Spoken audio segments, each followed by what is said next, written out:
સ્વામિનારાયણ હરે. મુક્તાનંદ સ્વામી કહે છે, હે ઉત્તમ રાજા,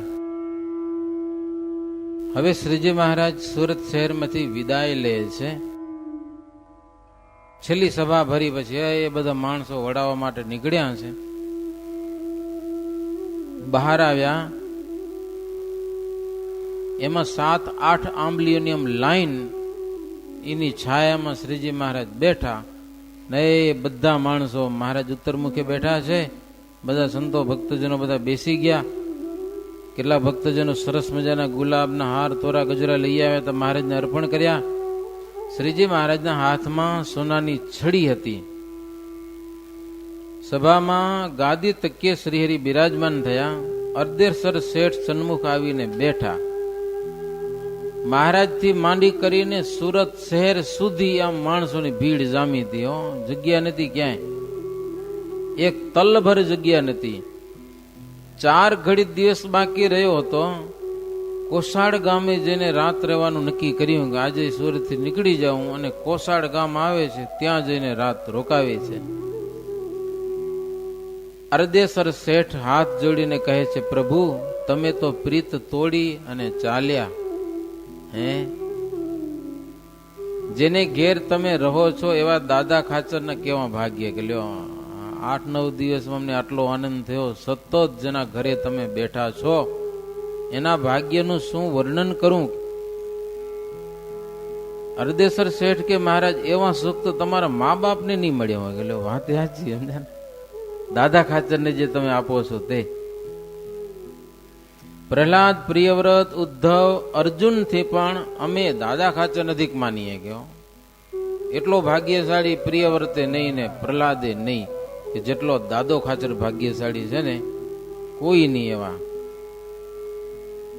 ખુદ મહારાજ તમે પોતાના બંધુઓનો ત્યાગ કરી અને જેને ત્યાં રહ્યા છો, માત્ર રહ્યા છો ને ખાઈ પીને મજા કરો છો એમ નહીં, પણ એના ગામ ગરાસની રખેવાળ તમે કરો છો. હવે કેટલી વાત કહેવાય એમ. અને બંધુઓને સ્વપ્નમાં પણ તમે સંભાળ્યા નથી આજ દિવસ સુધી. અમને હવે ફરીથી આવો યોગ મળવો બહુ કઠણ છે. શેઠ કે પ્રભુ આ સત્સંગ છે ને દિવ્ય છે, એની બધી જ વાતો ચમત્કારી છે. સંત સિવાયના બીજા મતમાં, સત્સંગ સિવાયના બીજા મતમાં લગભગ તો વ્યભિચાર રહેલો છે. બધી વાતો જવા દેવી જેવી. ઉપરથી વૈષ્ણવતા બતાવે પણ નારી જોઈને ચલિત થઈ જાય એ બરાબર તો ના જ કહેવાય. ગમે તેવો મોટો ભગત હોય પણ જો નારીને જોઈને ચલિત થઈ જાય તો એને કૂતરા અને ગધેડાની સમાન ગણવો. લ્યો કેવી વાત છે. મોટા આચાર્ય અને ગુરુની સિદ્ધિની પરીક્ષા સ્ત્રીથી થઈ શકે છે. લ્યો, હા, ઈ કસોટી કરી શકે કેવી સિદ્ધિ મેળવી છે. સ્ત્રીમાં મોહ પામ્યો તો નાપહાસ ગમે તેવો હોય. માટે સત્સંગમાં દિવ્ય ભાવ રહે એવી કૃપા કરજો. બસ છેલ્લું ઈ માગીએ છીએ કે આ સત્સંગમાં અમારી ભાવનાને આંચ ના આવે. અને અંત સમય આવી અત્યારે જેવા તમે રાજી છો ને એવા દર્શન દેજો એમ કર જોડીને માગીએ છીએ. શ્રીજી મહારાજ કે હરિભગતનો ભાવ દેખીને અમે આવા ને આવા અંતે આવીએ છીએ. ભાવ ટકાવવો તમારું કામ છે, અંતે દર્શન દેવા ઈ અમારું કામ. અત્યારે અમે તમને વરદાન આપીએ છીએ પણ જો તમે ઊંધા થઈ જાઓ તો અંતે દર્શન ન થાય. મહારાજ કે અંત સુધી સત્સંગમાં દિવ્ય ભાવ ટકાવી રાખવો ઈ તમારું કામ, અને અંતે દર્શન દેવા ઈ મહારાજ કે અમારું કામ. એમ કહીએ ને મહારાજ ઉભા થઈ ગયા. મહારાજ કે હાલો આવો આ પ્રેમનો સાગર છોડીને જવું છે. મહારાજ કે આપણે કોસાડ ગામ પહોંચવું છે. મહારાજ ઉભા થયા, અર્ધેસરને બાથમાં ઘાલીને ભેટ્યા.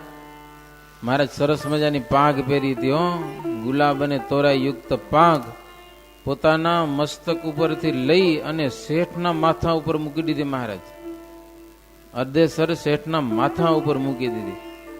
અને શેઠ બહુ આનંદથી અને ગદગદ થઈ ગયા. હો, પાઘડી તરત પોતાના હાથમાં લઈ લીધી, મહારાજની મહાપ્રસાદીની પાક. અને પાક હજી આપણે દર્શન દે છે સુરત શહેરમાં, એ પારસી લોકોના ઘરે. પછી મહારાજ કે હવે તમે અહીંયા જ રહેજો શાંતિથી, હવે આગળ આવતા નહીં, અમે જઈએ, હવે પગલું નથી માંડવાના, કે અહીંયા જ ઉભા રહેવાનું. બીજા બધા માણસોને મહારાજ કે હવે અહીંયા ઉભા જ રહેજો. કે મહારાજ કે શેઠ તમે બહુ મોટા માણસ છો, છતાં પણ અમારી બહુ સેવા કરી. સંત હરિભક્તો તમારા ઉપર બહુ રાજી થયા છે, નહીતર શેઠિયા કે હાજર ન રહે, નોકરો મૂકી દે. આ તો ખડે પગે અર્ધેસર શેઠ પોતે, આખા સુરત શહેરનું કોટવાલ પણ એના હાથમાં હતું. પણ મહારાજ ભેડા ને ભેડા રાતના 10 વાગ્યા સુધી 11 વાગ્યા સુધી મહારાજ હુએ ને ત્યાં સુધી જાય નહીં વેલા. મહારાજ બહુ રાજી થયા. મહારાજ કે તમારી સેવા અને ભાવથી અમે બધા અતિ પ્રસન્ન થયેલા છીએ, અને તમે તો તમારો ઉદ્ધાર કરી જ લીધો. હવે ક્યાં બીજી વાત રહી? ઉદ્ધાર થઈ ગયો. મુનિ બાવાના યોગથી તમને સત્સંગમાં ગુણ મનાણો અને સત્સંગમાં ચિત્ત ચોટ્યું, એટલે હવે તમારું કોઈ સાધન બાકી નથી, પરિપૂર્ણ સાધનો થઈ ગયા. એક વાત કહું મહારાજ કે અર્ધેસરને, તમે શહેરમાં મોટા છો, બધું બરાબર કરજો, પણ હરિભક્તોની સહાય કરજો, એટલું કરજો. આપણા સત્સંગી હોય એની સહાય કરજો, તો તમને કોઈ સંકટ નહીં આવે. કે આખી જિંદગીમાં એટલો અમે તમને નિયમ આપીએ છીએ કે સત્સંગીઓની સહાય કરજો, કંઈક સુખે દુખે તકલીફ થાય તો એને મદદ કરજો. બાકી તો તમે બહુ પ્રવીણ છો, કુશળ છો, હોશિયાર છો, એટલે કોઈ કહેવાની મહારાજ કે વધુ તમને કાંઈ કહેવાની જરૂર નથી. એમ કહી અને શ્રીજી મહારાજ જય સચ્ચિદાનંદ કહી અને અશ્વ ઉપર બેઠા. ઘોડા ઉપર બેસી ગયા મહારાજ.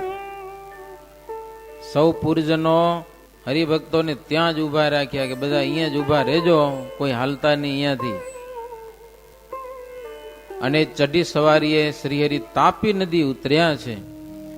તાપીમાં સ્નાન કરી અને કોસાડ ગામ આવ્યા છે.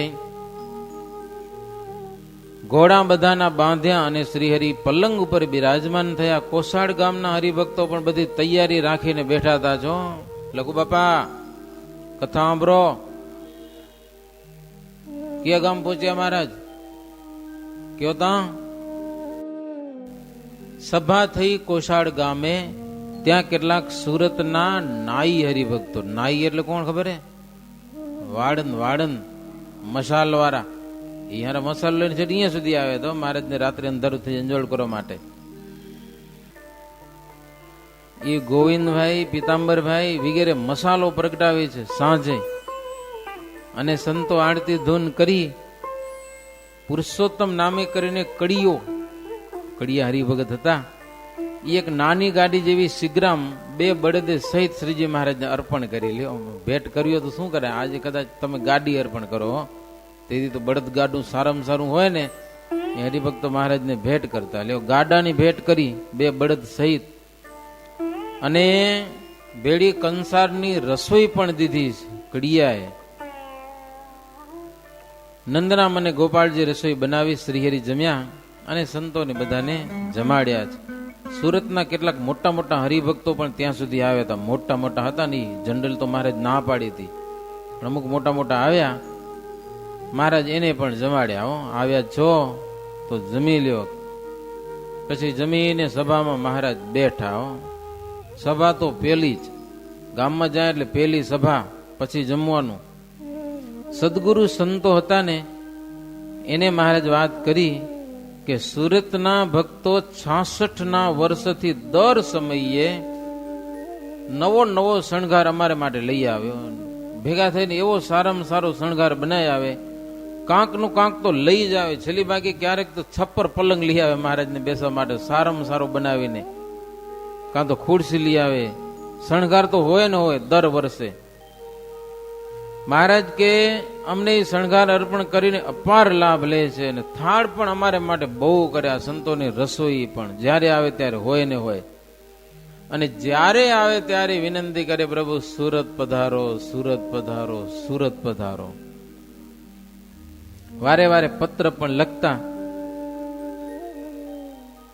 અમને દેખીને અધર્મીઓ ઉપાધિ કરવા પણ ઈચ્છતા અને હરિભક્તોના પાપને ધોતા. લ્યો, ઈ કેવું લખ્યું હે? અધર્મીઓ અમારું અપમાન કરવા ઈચ્છતા અને હરિભક્તોના બધા પાપ ધોઈ નાખતા. હરિભક્ત નિંદા કરે એટલે પાપ ધોવાઈ જાય. હા, આપણી કોઈક નિંદા કરે ને તો આપણો પાપ ધોવાય. જો આ કથા એવી. અને વખાણ કરે તો પાપ લાગે નહીં, પણ નુકસાન તો જાય, થોડું જાય. સમજા ને, આપણા વખાણ થાય ને એટલું આપણું જે તેજ છે ને, તેજ એ ધોવાય છે. આપણે જો એમાં ખુશ થઈ જાય તો. કોઈક નિંદા કરી અમથાની વગર વાંકે ખોટે ખોટી, તો આપણા પાપ ધોવાય છે. મહારાજ કે અધર્મી બધા કે પાપ ધોવે છે આપણે હરિભક્તોના. લ્યો, હાવ મફતમાં. અને દ્વેષીનું જ્યાં કાંઈ ન ઉપજે ત્યાં અમે જઈએ, કે બાકી જાતા નથી. અને તેથી કરીને સત્સંગ વધે છે. અયોધ્યાવાસી અમારા બંને બંધુ આવ્યા છે અને ભગવાનની પ્રેરણા પ્રમાણે બધું થાય છે. મહારાજ,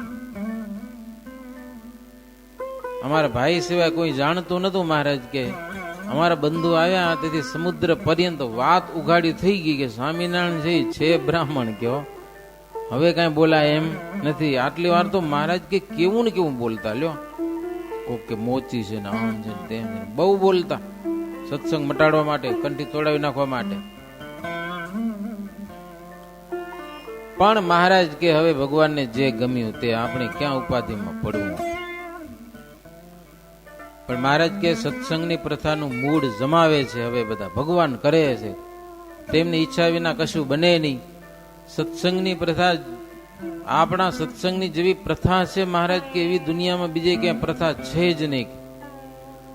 કોઈ સંત વર્ણિક હરિભક્ત કે ધર્મવંશી ધર્મની રીત કોઈ લોપતા નથી. એવી આ સત્સંગની દિવ્ય સભા છે. અને ખૂણાની સભા છે ને એ તો લગભગ ઉત્પાત જ કરાવે. કે ખૂણાની સભા, જાહેરની સભા નહીં. જ્ઞાનની છાની વાતો ગમે તેવી કરે, પણ એ સત્સંગમાં કુસંગ રૂપ છે. પ્રાઇવેટ ભેગા થઈને કર્યો, એમ બધાને આવાય નથી સભામાં. પોતે જ વાતો કર્યો, એ સભ્યો હોય એને જ આવવા મળે. તો આ સભાઓ બધી દખો કરવા માટે મહારાજ એમ કે. અને સત્સંગમાં કુસંગની સભાઓ છે.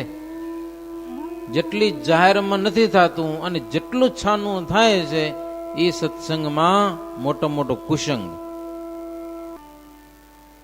મહારાજ કે સત્સંગની મોટી સભા જેનું પ્રમાણ કરે એ સંત કે એ બ્રહ્મચારી કે એ હરિભગત હાચા, બાકી બધા ખોટા. અને કેટલાક સત્સંગમાં મહારાજ કે તોફાન કરે છે. આ બધા તોફાન કહેવાય. પ્રાઇવેટ કરે, કોઈ દોરા ધાગા કરે, નાટક કરે, બધું. તોફાનીને પોતાની આગળ સી ગતિ થશે એ એને વિચાર નથી હોતો. મર્યા પછી અમારું શું થશે નથી વિચારતા. તો મરીને જમપુરીમાં જાય છે, અહીંયા ફાવે તેમ બોલે, પણ ત્યાં કોઈના બાપનું કાંઈ હાલતું નથી. મહારાજ કે કાંઈ ના હાલે, કાંઈ. મર્યા પછી તમારે શું હાલવાનું હોય? કે જે કર્યું છે એવું થવાનું છે. એમ વાત કરી અને શ્રીહરિ પોઢી ગયા. સવારે ઉઠ્યા ત્યારે ચા લેવાની તૈયારી કરવાનું કહ્યું. ઉઠતા જ સવારે 4 વાગે ઉઠો, હાલવું છે આગળ પોસાડ ગામથી. મહારાજે સુરતના હરિભક્તોને કીધું કે અમે હવે જઈએ છીએ. અરદેસર શેઠને લીધે અમને સુરત આવવાનું થયું અને સુગમ બહુ થયું. કયો સુરતમાં દેશી લોકો ઘણા છે મહારાજ કે, પણ અરદેસરથી બધા દબાણા. મહારાજ કે તમે હરિભગત ઘણા છો, પણ તમારેથી દબાય એમ હતું નહીં. કયો દેશી લોકો તમારાથી ન દબાત, પણ અરદેસરથી બધા દબાઈ ગયા. મહારાજ કે આ સત્સંગમાં નિષ્કપટ ભાવ રાખી અને સત્સંગ કરજો. નિષ્કપટીની પ્રાર્થના ભગવાન જલ્દી સાંભળે છે.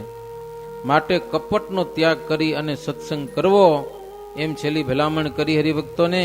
શ્રી હરિ શીઘ્રમ ગાડીમાં બેઠા. પરમાનંદ મુનિના મંડળને કીધું કે તમે સુરત રહ્યો. અને મુક્તાનંદ સ્વામીને પોતાની પાસે બેસાડ્યા, પોતાની ગાડીમાં. અને મહારાજ બળદગાડું હાંકવા મને, મારે હલાવવું છે. લ્યો, મુક્તાનંદ સ્વામીને બેસાડ્યા અને ડ્રાઇવરિંગ મહારાજ કરવા માંડ્યા. શ્રીજી મહારાજ ગાડું હાકે. આધારાનંદ સ્વામી છેલ્લે શ્રીજી મહારાજને પગે લાગ્યા ત્યારે મહારાજ કે જો અમે કારીગરને વાસુદેવ નારાયણની 2 ચિત્ર મૂર્તિ બનાવવાનું કીધું છે, તમને ખબર છે બધી, 2 માંથી જે પહેલી મૂર્તિ તૈયાર થાય એ મૂર્તિ લઈને ગઢપુર આવજો, ત્યાં સુધી તમે પણ અહીંયા રહ્યો. આધારાનંદ સ્વામીને ત્યાં રાખ્યા. અને હવે મહારાજ કે તમે અહીંયાથી પાછા જ વળો, સુરત જાઓ. કે લ્યો અમે આમ જશું ને તમારે આમ જવાનું, વાય નથી આવવાનું, હવે જાઓ.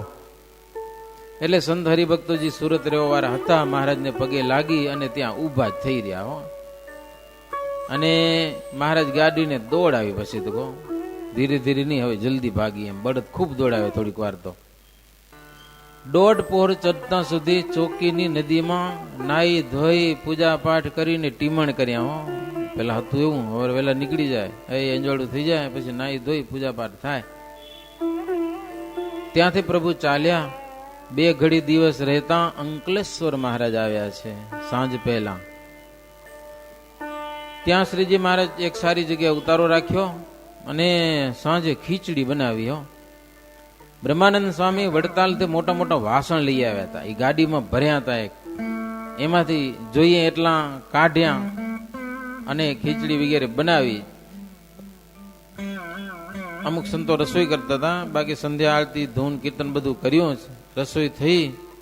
રૂપરામ વણિકને બ્રહ્મ મુનિએ વડતાલના કોઠારી બનાવ્યા હતા અને મૂળ પોતે સુરતના હતા. પણ એ કેવા હરિભગત હતા, જેટલું ધન કમાય એ બધું ભગવાનને અર્થે વાપરી જ નાખવાનું. લ્યો બધું વાપરી નાખવાનું, સત્સંગમાં રાખવાનું જ નહીં. આજે પણ છે અમુક હરિભક્તો દેશ વિદેશમાં.